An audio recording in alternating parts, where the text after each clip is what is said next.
જ્યારે જે ભાવે ધરે ઠાકોરજી એને સ્વીકારી લે. સમગ્ર ઇતિહાસને તમે જોઈ લો, ભગવાને ક્યારેય કોઈ ભક્તને ના પાડી નથી. જો અમારા ઠાકોરજીને ના પાડતા આવડતી નથી, એ તો સદાય સ્વીકાર કરે છે. જ્યારે જેવું હોય, તમે ગમે તેવું બનાવતો હોય, ક્યારે ઠાકોરજી થાળી ઉછાળી? હવે તો શીખ શીરો 10 વર્ષ થયા મને પધરાય, ક્યારે એમ કહ્યું હવે તો મઠડી બનાવતા શીખ? ક્યાં સુધી હથોડીથી તોડી તોડીને ખાવું? ક્યારે ઠાકોરજી ના પાડી? એ તો હંમેશા સ્મિત કરતા કરતા ઠાકોરજી એને ગ્રહણ કરે છે. એટલે જ આગળ તો પીતમ મધુરમ, પ્રભુ પાન કરી જાય. એક નાનકડી કટોરી પણ દૂધ ધરો ને તો ઠાકોરજી પીએ છે. અને એટલે જ કહ્યું કે દોરી કો પય પરમ રસાલા, 7 ઘૂંટ ભર પીજે લાલા. ત્યાં નિત્ય લીલામાં હરિરાયજી સમજાવે છે, એક કટોરી દૂધ ધરો ને તો ઠાકોરજી 7 ઘૂંટ ભરીને પીએ અને 7 પ્રેમની અવસ્થાનું દાન તમને કરે. પ્રભુ ક્યારેય કોઈ વસ્તુ લેતા નથી, પ્રભુ આપવા માટે ગ્રહણ કરે છે. તમારી વસ્તુ લઈ તમને સૌભાગ્યનું દાન કરે, તમને ભાવનું દાન કરે. એટલે 7 અવસ્થા પ્રેમની આપે. 7 ઘૂંટમાં પ્રેમ, આસક્તિ, વ્યસન, આવેશ, પ્રવેશ, ત્રપા અને મૂર્છા, આ 7 પ્રેમની અવસ્થા છે. એક નાનકડી વાટકીમાં દૂધ પ્રભુ ગ્રહણ કરી અને 7 ઘૂંટમાં પીએ અને એક એક અવસ્થાનું દાન તમને કરતા. ભક્તિ માર્ગની વિશેષતા જે છે, અહીંયા તમે સેવા દ્વારા ભાવને ગ્રહણ કરો છો. તમને એમ થાય કે મારે યમુનાજીની કૃપા ગ્રહણ કરવી છે, તમે જારી ભરો, લાલ વસ્ત્ર લપેટો અને જ્યારે જારીજી લઈને ઠાકોરજી આગળ મૂકો ત્યારે યમુનાજી એવું વિચારે, અરે વૈષ્ણવ, તે મારો પ્રભુ સાથે સંબંધ કરાવ્યો, તે મને પ્રભુની નિકટતા પ્રાપ્ત કરાવી. જ્યાં હું તને આશીર્વાદ આપું છું, જે સુખ મને મળ્યું છે એ સુખ તને પણ મળે. એમ જ વ્રજભક્તો ફૂલના ભાવ અને માળા બનાવીને ધરો તો વ્રજભક્તોના આશીર્વાદ મળે. આપણે જે વસ્તુનો જે ભાવથી પ્રભુને અંગીકાર કરાવીએ, પ્રભુ એનો સ્વીકાર કરી અને તમને ભાવનું દાન કરે છે. કર્ણમનો અર્થ કર્યો સ્વીકરણ. રઘુનાથજી આજ્ઞા કરે છે, કૃતિ સ્વીકાર ઇતિ અર્થ. આ કર્ણમ એટલે પ્રભુનું સ્વીકાર કરવાની વૃત્તિ. જે કાંઈ પણ ભક્તે જે ભાવે પ્રભુને, કોઈ દ્વેષ ભાવે આવ્યું, કોઈ ક્રોધથી આવ્યું, કોઈ વેર ભાવે આવ્યું, જે ભાવે પણ આવ્યું, પણ યે યથા મામ પ્રપદ્યન્તે તાંસ થૈવ ભજામ્યહમ. તું જે રીતે મને ભજીશ હું પણ તને એ રીતે ભજીશ. અને એનું પ્રમાણ આપણું વાર્તા સાહિત્ય છે, આપણું ગ્રંથ સાહિત્ય છે. જેવો જેવો ભાવ ઠાકોરજી એવા મનોરથોને પૂરા કરે છે. એટલા માટે મહાપ્રભુજી ગાન કરતા કહે, ઠાકોરજી કર્ણમ મધુરમ, હવે કહ્યું તરણમ મધુરમ. પ્રભુનું તરવું મધુર છે અને બીજો અર્થ કર્યો પ્રભુનું તારવું મધુર છે. અનેક અનેક અર્થો આપણા આચાર્યો કરી રહ્યા છે. શ્રુતિ સિંધુમાં તરવું પ્રભુનું એટલે કે પ્રેમ સાગરમાં તરવું પરમાત્માનું મધુર છે, એમ આપણા આચાર્યો અર્થ કરે. પ્રભુ સદાય આનંદ ભાવમાં રહે છે, પ્રભુ સદાય પ્રેમ ભાવમાં રહે છે, પ્રભુ સદાય ઉત્સવ ભાવમાં રહે છે. પ્રભુના મનમાં ક્યારેય લૌકિક વિચાર આવતો નથી, કોઈના માટે નહીં. પ્રભુ સદાય સર્વોચ્ચ પ્રેમની અવસ્થામાં સ્થિત છે. અને જ્યારે તમે આનંદમાં હો છો ને ત્યારે દુશ્મનને પણ માફ કરવા તૈયાર થઈ જાઓ છો. જો તમે જ્યારે પ્રસન્ન હો, આપણે કેમ એવું રાખીએ, રોજ દર્શન થતા હોય ઠાકોરજીના, પણ એમ થાય ઓ આજે કુંજનો મનોરથ છે, આજે દર્શન કરવા જઈએ, આજે 56 ભોગનો મનોરથ છે, આજે દર્શન કરવા જઈએ, આજે અન્નકૂટનો મનોરથ છે, આજે દર્શન કરવા જઈએ. પ્રભુ તો એ જ છે. શું સજાવટથી ભગવાન બદલાઈ જાય છે? ફરક કેમ? રોજ દર્શન કરવા જતા હોય ને આજે ઉત્સવ છે એટલે જવું, આવો કેમ આગ્રહ? તો કે જ્યારે જે ઉત્સવ હોય ને એ ઉત્સવના મૂળમાં ઠાકોરજી હોય છે. મૂળ લૌકિક શબ્દ છે, એના આવેશમાં, એ રસના આવેશમાં, જો પુષ્ટિમાર્ગી ભાષાનો પ્રયોગ કરું, એ રસાવેશમાં ઠાકોરજી એ ઉત્સવના રસાવેશમાં બિરાજતા હોય છે. અને એવા સમયે જ્યારે તમે દર્શન કરવા જાઓ, જેમ કોઈ વ્યક્તિને કાયમ તમે મળતો અને કહેતા હો કે મને માફ કરી દો, યા મને આ આપી દો, કે મદદ કરી દો તો સારું, અને હંમેશા ના પાડતો, પણ એના ઘરમાં કોઈ સારો પ્રસંગ હોય ને બહુ મૂડમાં હોય અને ત્યારે જઈને તમે કહો કે આટલું કરી આપ, ઠીક છે ઠીક છે ચલ કરી આપીશ, જા, તું પણ શું યાદ રાખે છે? આનંદમાં હોય ને, અને એમે આનંદમાં તમારું મન ક્યારે ભટકતું નથી. આનંદમાં હો છો ત્યારે સદગુણોનો પ્રભાવ તમારી અંદર પણ હોય છે. આપણે જ્યારે આનંદમાં હોય, જો તમે એમ કહો છો, સૌથી મોટો પ્રશ્ન બધાને સૌથી વધારે પૂછાતો પ્રશ્ન કયો? અમારું મન ભટકે છે. સેવા કરતા સમય અમારું મન, આ સૌથી મોટો પ્રશ્ન, માળા કરતા, પાઠ કરતા, સેવા કરતા.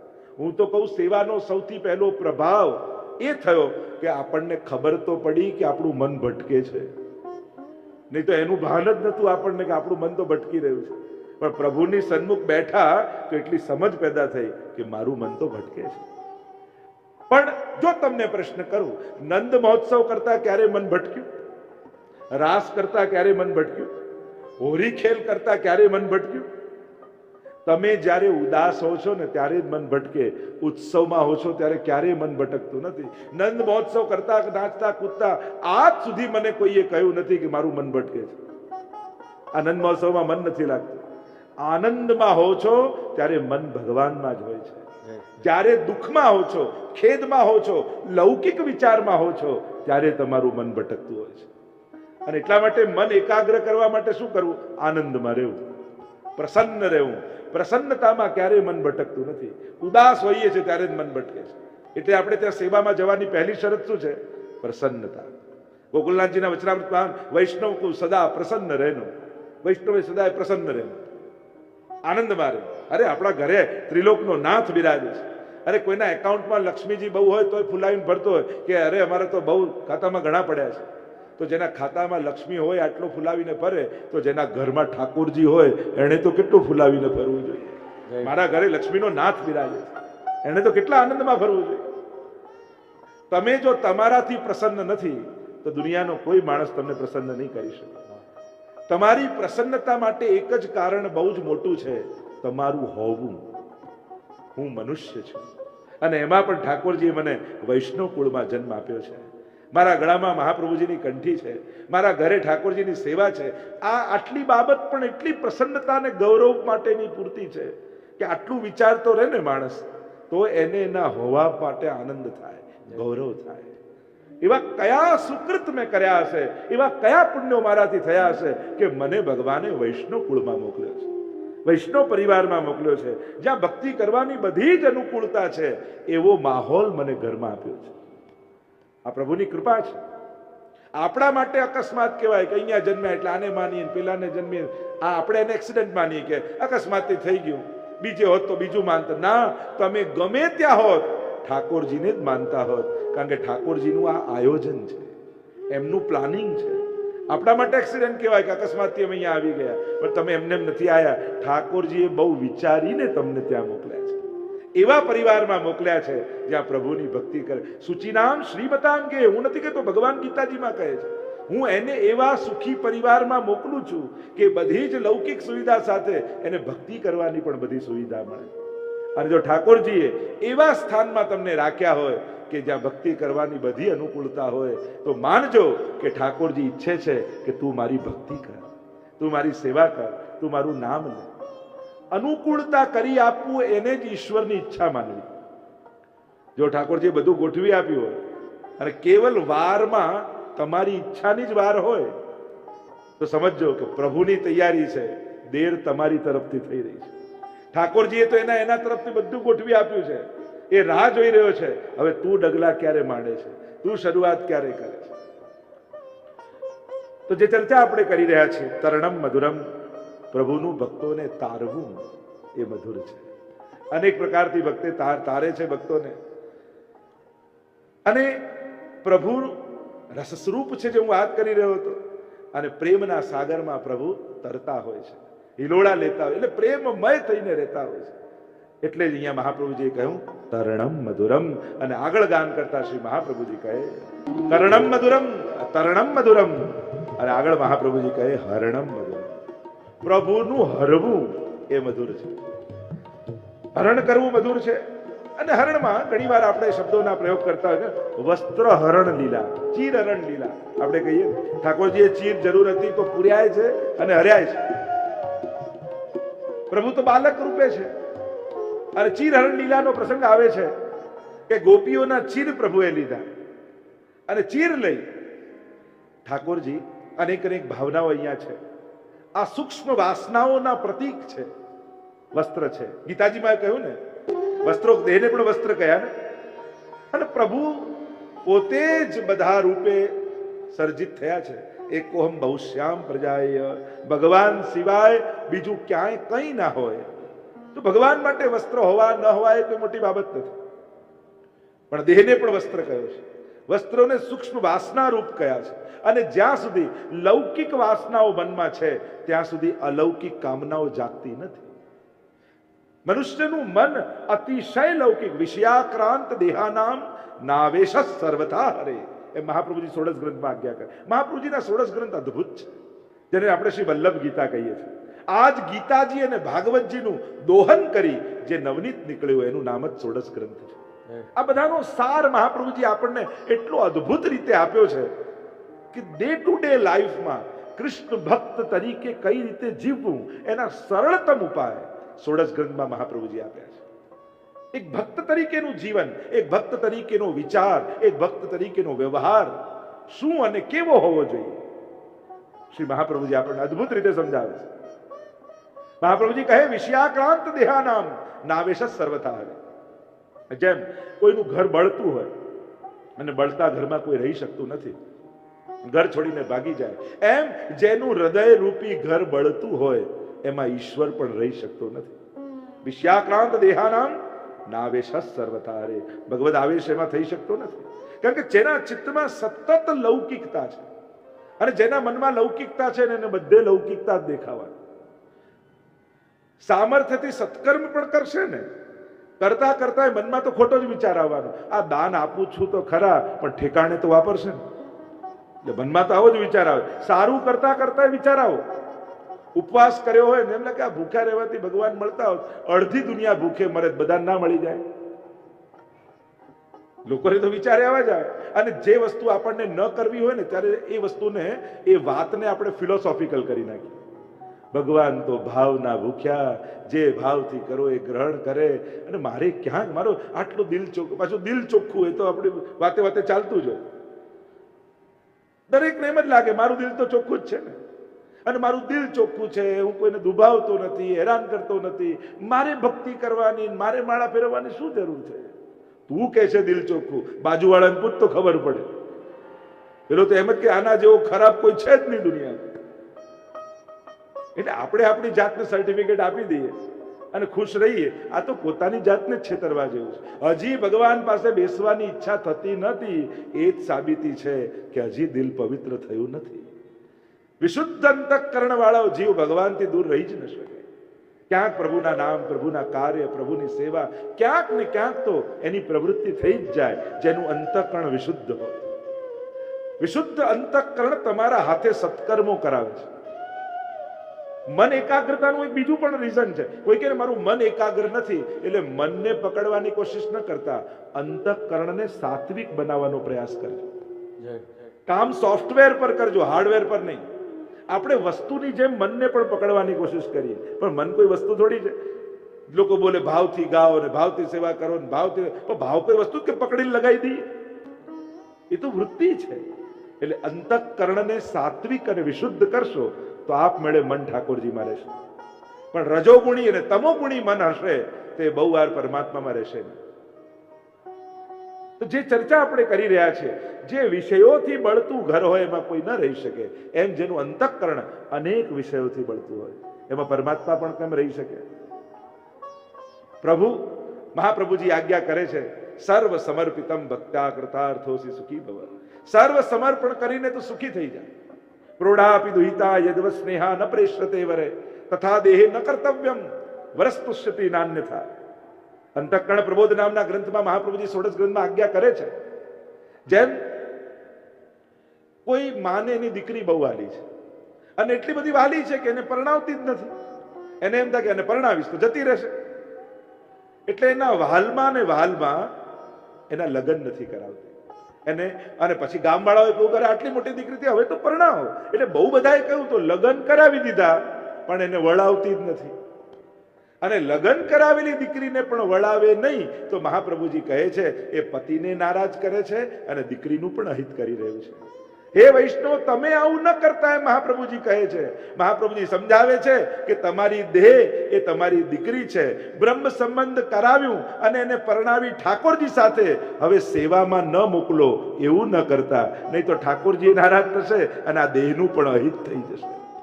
હવે તો એને વળાવો પ્રભુની સેવામાં, હવે તો એને લગાવો ઠાકોરજીની સેવામાં, કારણ કે તમે એને પ્રભુ સાથે પરણાવી.